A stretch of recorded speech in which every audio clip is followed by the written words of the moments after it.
the beginning of June, and it's time for our monthly check-in with the stars. Intuitive astrologer Stevie Calista is back to break down everything happening astrologically and what it actually means for you. Let's dive in. Hi, Stevie. Hi, Karen. Hi. Hi. Oh, Stevie, please tell me it's going to be a better month than May. I mean, May may have been wonderful for many of you, but it was quite intense in the Brecker home. Yeah, to say the least. It's gonna be a different month. It's different energy. Okay. Different Different energy. house, Stevie. Different energy coming in. I mean, at the end of the month, there's Mercury retrograde. So I know. I whatever saw you that. guys went through in May, you're gonna kind of have a moment to like get extra time to reflect and review. So that's not a bad thing, especially because if you guys felt like, I mean, in May we had just one planet, Pluto retrograde. Everything was moving forward. So there's a lot of like forward movement, momentum, external things happening to us. And so we get a little bit of a break in June to kind of go back and review that. It feels like a month where we're being invited to slow down. So Mhm. hopefully everybody's not too busy and we can take time, or you're forced to maybe Yeah. take time to slow it down. That's a hard thing for June because June, It there's so is many activities and things so going many on. for It's sure. hard to get into that mental state. And we ended May with a full moon, Yes. basically the last day of, was it Last day. last day of May, Yeah. heading right into June. So Yeah. what does that mean too? Like, how does that influence things as we start out? So right at the end of May on the 31st, we had a 9-degree Sagittarius full moon, and it was the second full moon, so a blue moon. And so we will have some illumination around what's our vision, what's our why. Sagittarius really asks us for our capital T truth. And full moons are illumination. So something comes into light right around that time, thinking about your big picture, thinking about your vision. Sag is really interested in justice and truth more than anything else, and having experiences in a human body to understand like the big picture. So we're coming off of that energy that's still very alive until the next new moon on the 14th. We're still in that frequency. And that was a new moon planted in Taurus. So we planted really fertile seeds in the middle of the month in May. And then something came to light around our why or our vision at the very end of the month. So we still are in that frequency, for the first couple of weeks. The first week, though, we have Mercury going into Cancer, and Mercury is how we communicate and think and talk and how our mental brains function. And so in Cancer, it's slowed down. It's asking us to like really savor the moment. What is nourishing to us? What was our past like? It asks us to spend time in the home and the family in the hearth of who we are. And so it's more of like not a logical mind, more of an emotional kind of energy. If you kind of merge your mind with your emotional body, that's what Mercury in Cancer really asks of us to do and to really reflect. So that's kind of like the first part of the first week is coming off of that energy. So there isn't a ton happening the first through the seventh, but there's still a lot happening energetically, to say the least. Yeah. Well, I feel like because of the intensity of May, Yeah. and as you just said, the full moon that we ended May, it's like it bleeds into June. So Yeah. maybe you can catch your breath for a second. And then this new energy too of Yeah. Mercury. And you might be thinking about like, how can I nourish myself and my family and what do I need? Cancer is Yeah. very, very nurturing. So hopefully we start to think in that kind of way in that week. And then the next week, we have really cool energy because Venus and Jupiter are coming together in Cancer. And those are the two, they call them the beneficial planets in astrology. They're the good vibes planets. We need good Could vibes. use a Yes. little of that. Yep. So Venus is how we feel, what we desire, what we love, what we value, and Jupiter is our bigger truth and what is expansive to us and how we learn and grow and evolve in a more beneficial, expansive sort of way. And so if you imagine those two energies coming together, it's incredibly feminine. This is like, and it's in Cancer.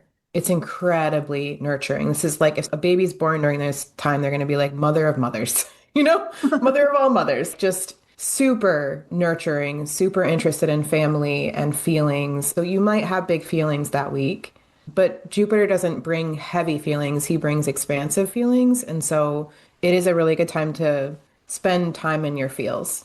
And so, yeah, that energy is just, I'm excited to feel that. I think it's going to Yeah. be really good. And it's going to make you want to spend time at home, really nurturing your inner world or nurturing your family or yourself. The same day, Mercury is squaring Saturn. And so there is a bit of doubt coming up with this energy. So if you start to feel, I'm hearing the word regret, Saturn and Mercury together kind of have this tension around our minds, like, oh, we didn't do enough. We should have done more. So if you start to feel some like self-doubt, use it as a catalyst to kind of take a look at first nurture yourself, do what you need to nurture yourself, but also just kind of take a look at, is there something in your life where you do actually need to take a few more steps of responsibility, or you need to like be more devoted to yourself in some sort of way, in a way that requires some effort. But just be careful because this energy can go to like the should, you know, shadow side of Saturn pretty quickly. So it's a very quick energy. It's not going to last forever, but you definitely are going to notice this kind of like push-pull energy this week. What day was that? It's the same day on the 9th, That's interesting that they're both big energies in very different ways. for sure. And we have a new moon this week that also carries that square, that doubt energy. So it's going to carry over for a little bit. We're going to be able to kind of marinate in that for a bit. On the 13th, Venus moves into Leo, and Venus in Leo is a goddess, the light of the party. She's got her makeup on and she's like laughing, and everybody's looking at her as she's performing and they're inspired by her. So this is a really good time to think about, where's the joy? Where's the fun? Where are my hobbies? Where's the things I do, not just for work, but for like just play? So people might be feeling like they want to go get their eyelashes done or like get a new outfit or take up a new hobby or something like that. The only like problem with this energy is that it hits Pluto right away. And so the beginning stages, Venus will probably spend about 3 weeks in Leo. I think it's for the rest of the month, I believe, until July.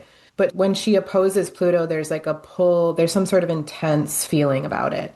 And Pluto's in Aquarius, as we know. So we're all trying to find our place in the greater good and the collective. Like, what is our role here? How do we all come together? How do we take down systems and structures so that we can all have our power? And so Venus and Pluto kind of tugs at that. Like, where's my place? Do I belong here? How can I speak up? Because Venus in Leo is very expressive, like speaking from the heart. And this could also bring up some sort of like ego issues. The shadow of Leo is definitely, look at me, I'm the life of the party. And so you can kind of maybe work through some of these things during this time, but there could be a feeling of like, I don't belong here. Where do I belong? Or what's my place in this? Or maybe I need to like speak up more and express that so that I feel like I can inspire other people. Does that make sense? Yeah. So we got to remember that that's June 13th as well. June 13th. Yeah. Yeah. And then on the 14th, we have a new moon at 24 degrees of Gemini. This one is unaspected, meaning What does that mean? it means the sun and the moon don't have no harmonious or challenging aspects to any other planet. Oh, huh. I don't think I've heard you say that. I know. It's not common. Okay. It kind of makes their energy more pure. So it's like if they're not talking to Pluto or Uranus, or it just like it's Gemini, and it's at later degrees of Gemini. So it's a more evolved Gemini energy. Gemini is the archetype that says like, let's just collect data. Let's stay super open. Let's really hold duality, or that there's multiple realities that can exist at one time without having judgment. So this is a really good new moon to plant seeds of curiosity. You could say something like, my intention for this new moon is to stay really open to what the universe has to offer for me. Or how good can it get? Or how much can I hold curiosity and let go of like any old judgments or stale things that are kind of festering or taking over, my reality. So Gemini is really beautiful in this way. The ruler of this new moon, though, is Mercury. Mercury rules Gemini. Mercury's mind, logical. That's why Geminis are always like talking and chatting and learning, and they're the most chatty sign that there is. It is still squaring Saturn. So there is still some doubt here. And there definitely, it feels to me, just tuning in, you guys, intuitively, like it feels like it's going to bring up some sadness. It's going to bring up some shame, some guilt, because Mercury's in Cancer, which is very emotional, and Saturn is in Aries, which is very personal. And so this could definitely bring up some stuff within like your family dynamics or the past, or like regret is what I'm feeling about this. So just notice if this stuff surfaces, and can you hold compassion for yourself or maybe compassion for a family member? Oh, that's big. And the Gemini aspect makes me feel like maybe there's something to do with like, can you see it from a different perspective? You can collect some more data on this. So don't let it make you spiral because Mercury and Saturn can make the brain race. And there's some emotions involved here and some doubt here. So it feels like you can take different action with this. It feels like you can hold yourself and, tell yourself that you're safe and that you're doing your best. And there's something about that here. But it definitely feels like things are going to surface for us. Wow. At that time. And this is the whole lunar cycle, right? It carries this energy with it. So try to look at things with such deep curiosity and a new perspective. Like open your eyes to that is what it feels like. I love applying that word curiosity when things can be difficult. I agree. Totally. It's so important. And that's really the beauty of Reach for the Gemini. curiosity. Yes, exactly. What is this here to teach What am I me? supposed to learn? Yes. What do I need from this? Yeah, not what I want, what I need. Can I see it? And really, if you're listening to this in the beginning of the month, remember this. Remember that date was June 14th. Yeah. June 14th. Remember that around that time you may be feeling this. It's so helpful to have the validation and know it's not coming out of nowhere.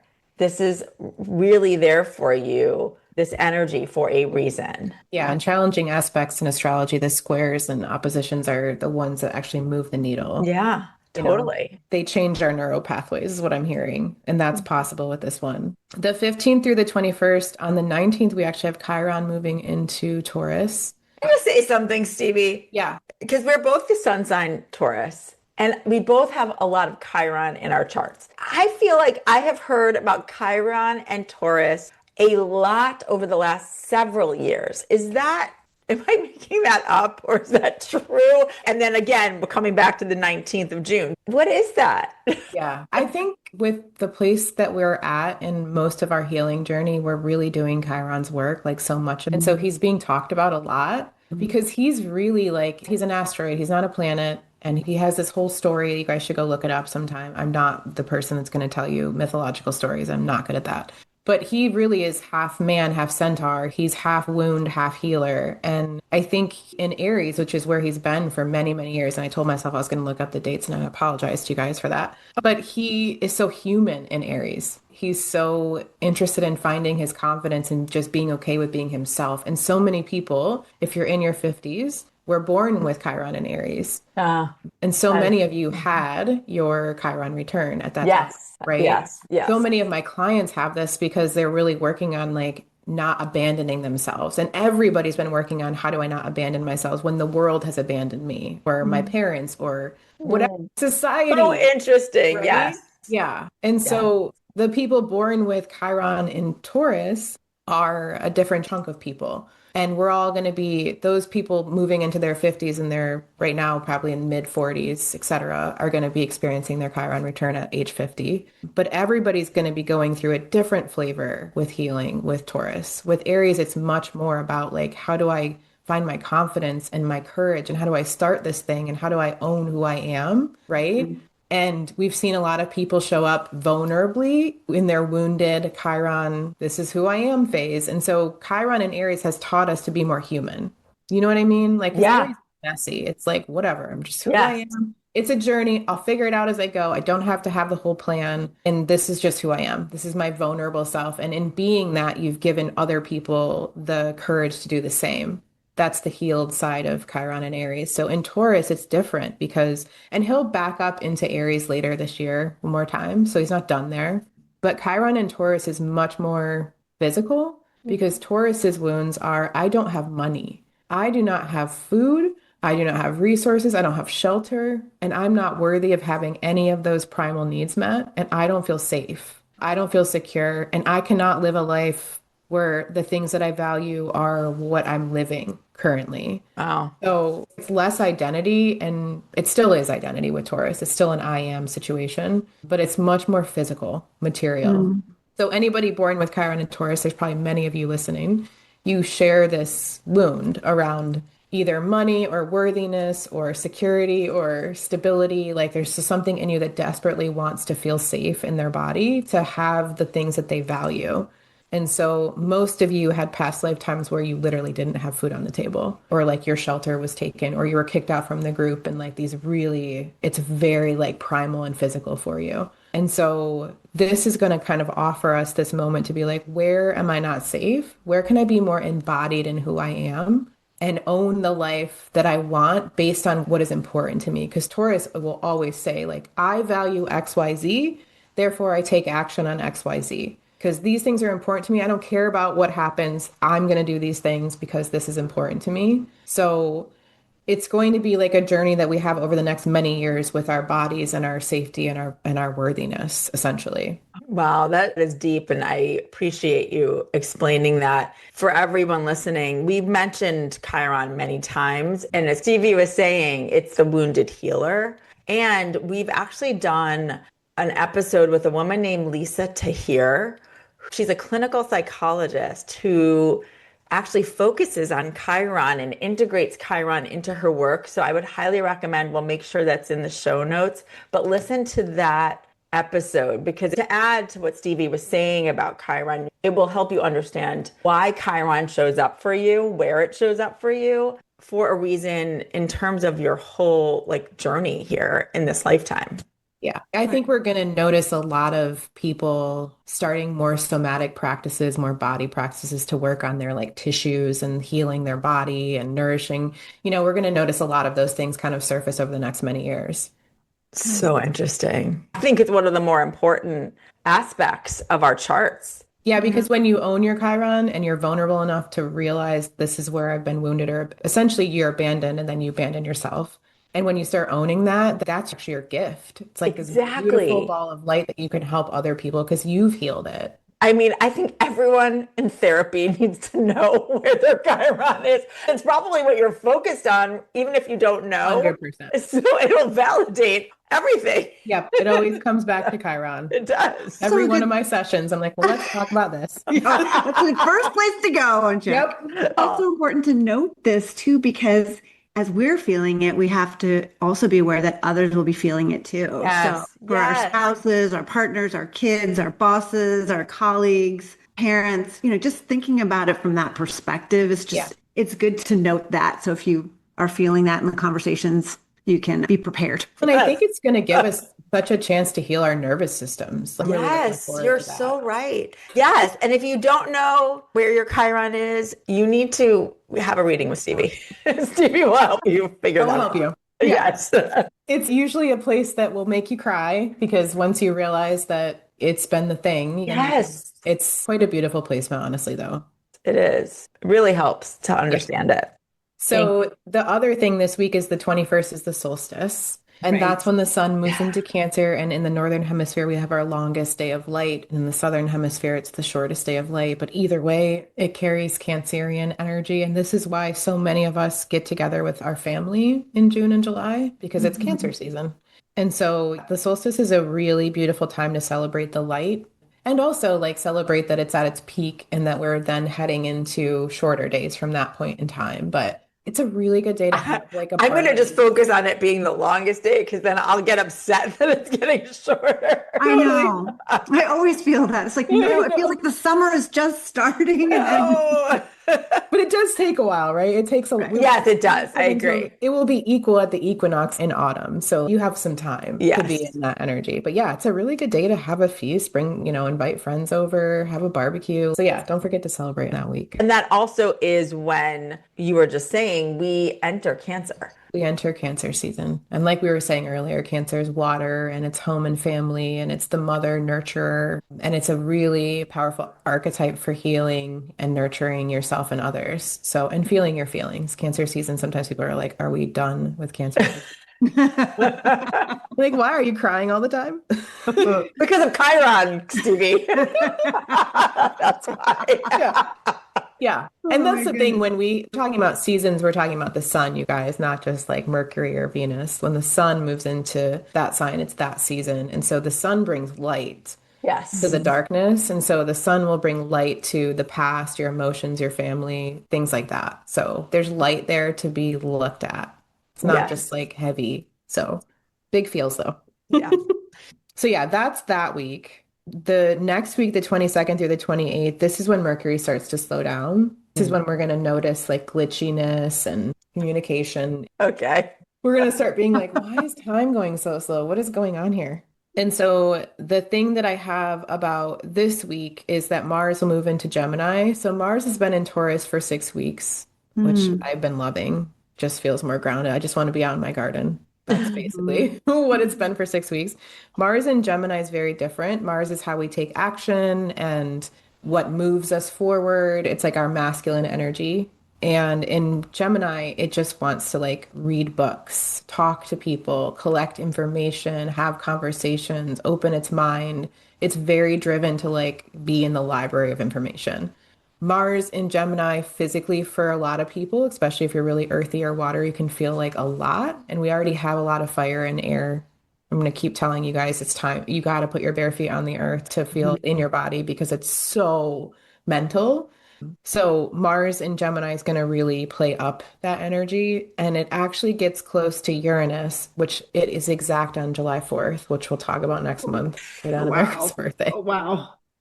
I don't even know what to say. I July know is we're, going to be a whole, yeah, but we're going to, yeah. as soon as it moves into Wow. Gemini, we will feel Uranian energy. It's close enough that it's going to, but it gets on July 4th. And so that is incredibly electrical. Also about making change, changing your mind, taking different action, suddenly realizing, like, what am I doing?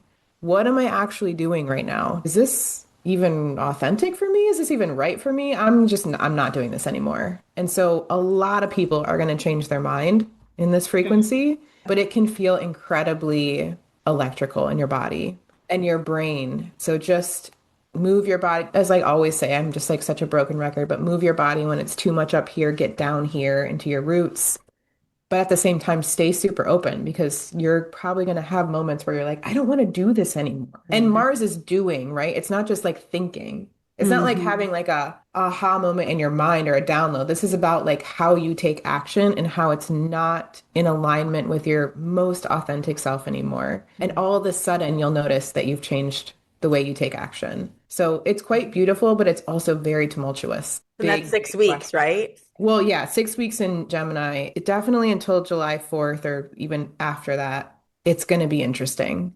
And Uranus's energy is very much like we don't know what's going to.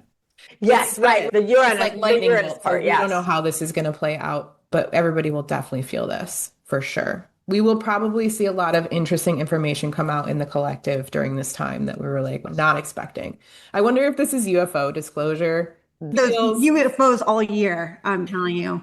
yeah. But this may be the time. And so with Gemini, be Yeah. super, because I just want to remind everybody not to sound like a conspiracy theorist, but like the people in power know the astrology and they know when to drop things on us, that it's just the right time. And so use discernment here.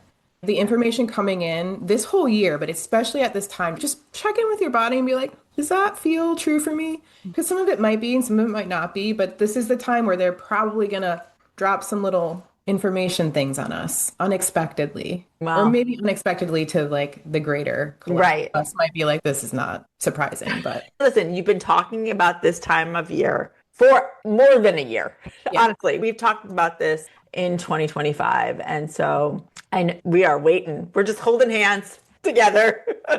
Is 2026, a lot is going to a change, lot right? is going to change. Yeah. So having these little nibbles at Yeah. the change makes sense. That's the thing. Like when you have planets shift into signs, like it's over the course of time, we're getting used to that energy. And so that's where like new Mhm. information, and then we'll start to kind of integrate and work with it and be like, okay, what's in this? But when it's all in the beginning, it's all new. So we need time, you know what I Yes. mean? To Yeah. integrate Okay. it. Well, more to come on that too. For sure. The last 2 days, actually, the 29th and 30th. On the 29th, we have a full moon at 8 degrees of Capricorn, and Mercury goes retrograde that day too. And so Mercury will be retrograde from June 29th until July 24th in the sign of Cancer the whole time. And just for those astro people, it goes from 26 degrees of Cancer all the way back to 16 degrees. So if you have placements between 26 and 16 degrees of Cancer, you will get like double doses of Mercury moving over those placements.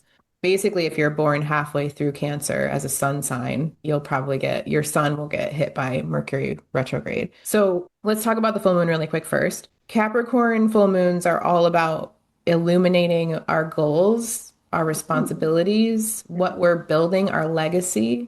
versus the moon will be in Capricorn, but the sun will be in Cancer, saying like, but what is nurturing to me? What is my home life? What is my past to look like? And these two archetypes really speak to home and family and work and goals, not just career, but like, what are you building? What legacy are you building? Because sometimes Capricorn gets lumped into like, oh, it's just about climbing the ladder of your successes of your career. But yes, but it's bigger and wider than that. It's like, what goals do you have and what responsibilities do you take for yourself? So this will illuminate that. Saturn, the ruler of this full moon, is in Aries. So we're all trying to figure out what is our responsibility and what is not our responsibility. Like, how is that wrapped up in your family, in your work, in your relationships? So those are some questions you can ask during this full moon, but probably will be illuminated for you anyway, either way. So yeah, Mercury goes retrograde that day. That means things start to really slow down, and where Mercury retrograde is a really important time where we're being asked to reflect, review, go back, have extra time in Cancer. So extra time thinking about your past. People are probably going to watch a lot of home videos. They're probably going to reminisce a lot, I think. Yeah. Or even just like, I know this period of time, I'll be camping with my family, and I'm hoping that's beneficial because there'll be a time where you're kind of like being invited to be with those that you love. And even not just blood family guys, like people who feel like family. Cancer doesn't care if you're blood related or not. It's like, you're my family. Yeah. So that's what happens. And then on the 30th, we have Jupiter moving into Leo. We get like a bang at the end of the month. Wow. Yeah, that is a big deal. I want to say too, like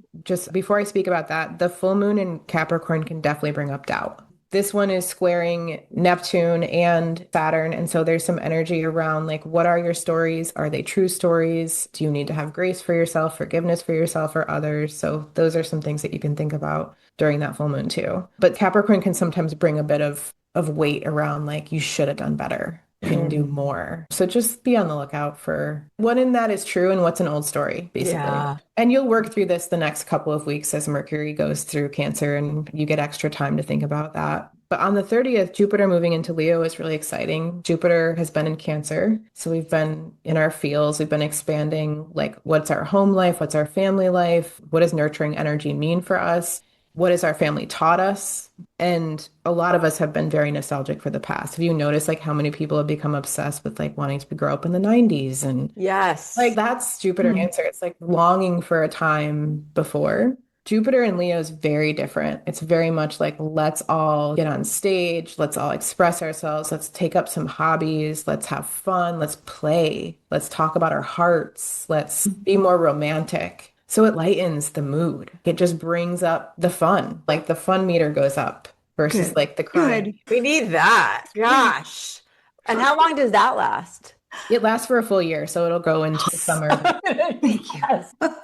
Jupiter and Leo. Wow. So just from a practical lens, go look to see where Leo falls in your chart. What house? Go look up the house if you don't know what houses mean. And that part of your life is going to become more expansive. Jupiter brings benefits and nice abundant energies. And he can also overdo it. So you might notice that part of your life, you're like overdoing it a little bit. We got to pull back. Like, whoa. Well, after all of this, May, June, July, we need it. Like, damn. So true. Yeah. So think about like with Jupiter and Leo, what would little you want to do? What kind of hobbies do you want to, how can you bring play and joy and romance into your life and love too? Leo is very loving. So I think that's going to benefit us. It's going to help. I love that that's how we're ending the month. It feels very positive as we enter the firestorm of July. It's interesting to me because June, from what we just talked about, it's kind of like this slow ramp up. It's like a slight pause at the very beginning, and then it's like, boom, there's a lot going on.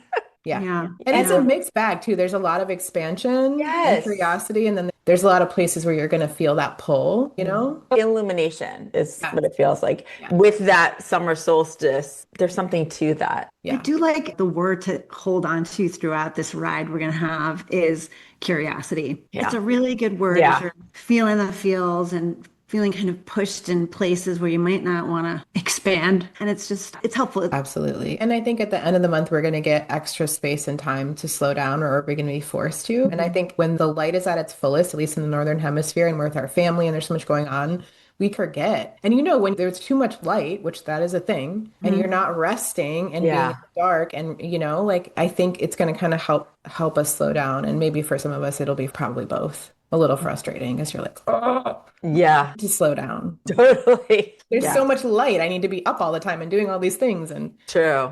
Okay. All Well, right. as usual, we're plotting our calendars. That's right. Thank you for this forecast, for, as you just said, like helping us plan as we enter June 2026. And we'll be back to talk about July because it seems like there's going to be a lot to discuss. Until then, please go find Stevie. If you've not had a reading, have a reading with her. See what else she has going on at steviecalista.com. You can also follow her at Farmhouse Moon on Instagram. And you can also find Stevie on Substack. It's called Letters from the Stars. And that's where she gives weekly updates. So definitely check her out there as well. So thank you. Thank you, Stevie. Thanks, Stevie. oh, my pleasure. Thanks for having me.